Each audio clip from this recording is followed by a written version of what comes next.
என் குருநாதர் K Balachandra sir சொல்லுவார், நீ என்கிட்ட இருக்கும்போது ரொம்ப சாஃப்டாக இருந்த, அமீரோடு ட்ராவல் பண்ணிட்டு வந்ததுக்கப்புறம் கொஞ்சம் விகரஸ் ஆகிட்டார்.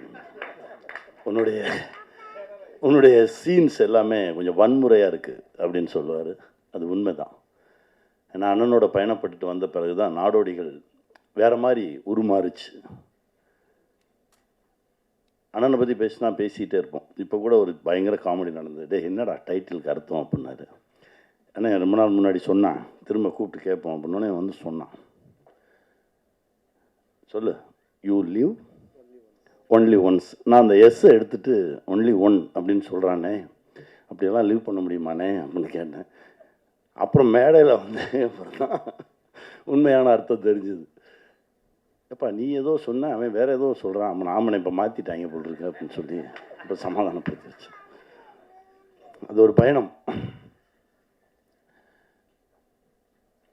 ஷாம் பற்றி சொல்லணுன்னா, எனக்கு பருத்தியில் ஒர்க் பண்ணும்போது மூக்கில் வந்து ரத்தம் வந்துடும், அவ்வளோ ஹீட்டு.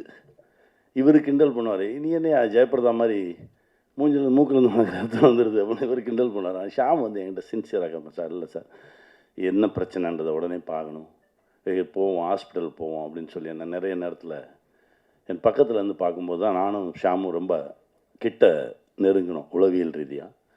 அந்த பயணம் தான் அப்படியே தொடர்ந்து வந்தது. இவன் அண்ணன்ட்டு வந்துட்டான் அப்படின்னோடனே இவனை விட்டுறக்கூடாது, இவன் நம்மளோட கொஞ்சம் காலம் பயணப்படட்டும் அப்படின்னு சொல்லி கூட்டிகிட்டு நாடோடிகள்லேருந்து அப்படியே அந்த பயணம் ஆரம்பித்தது. எல்லா படைப்புகள்லையும் இருந்தோம். ஆனால் இவன் இந்த மேடை இவனுக்கு இது கொஞ்சம் லேட்டாக தான் கிடச்சிருக்குன்னு நான் சொல்வேன். ஏன்னா இவனுடைய திறனுக்கு எப்போவோ கிடச்சிருக்கணும். ஏன்னா எனக்கு நிறைய விஷயங்கள் தெரியாது, எனக்கு எல்லா விஷயத்தையும் கற்றுக் கொடுப்பான். நிறைய விஷயம் எனக்கு கற்றுக் கொடுத்துருக்கான் டெக்னிக்கலாக. நான் சொல்லுவேன், அவன்கிட்ட கேளுங்க, அவன் சொல்லுவான் அப்படின்னு சொல்லி நிறைய இவங்ககிட்ட விட்டுட்டு போயிடுவேன். இவ்வளோ தூரம் என் பின்னாடி இருந்து. ஏன்னா ஷியாமும் ஷாஜகானும் இருந்தாங்கன்னா எனக்கு வேறு ஒன்றுமே தேவையில்லை, நான் பாட்டுக்கு என் வேலையை மட்டும் பார்ப்பேன், அவங்க பார்த்துக்குவாங்க. அப்படி தான் என்னை இது வரைக்கும் நகர்த்தி கொண்டு வந்தாங்க. அதனால தான் சொன்னேன், இந்த படத்துக்காக ஏதாவது ஒரு வகையில் அவன் கூடவே நிற்கணும்னு சொல்லி இந்த மொமெண்ட் வரைக்கும் அந்த பயணம் போயிட்டுருக்கு. கண்டிப்பாக இந்த படம் மிகப்பெரிய வெற்றி பெறும். ஏன்னா இந்த படத்தில் உயிர் இருக்குது, அவ்வளோ உழைச்சிருக்காங்க, நிறைய நல்ல மனிதர்கள் உள்ளே இருக்காங்க.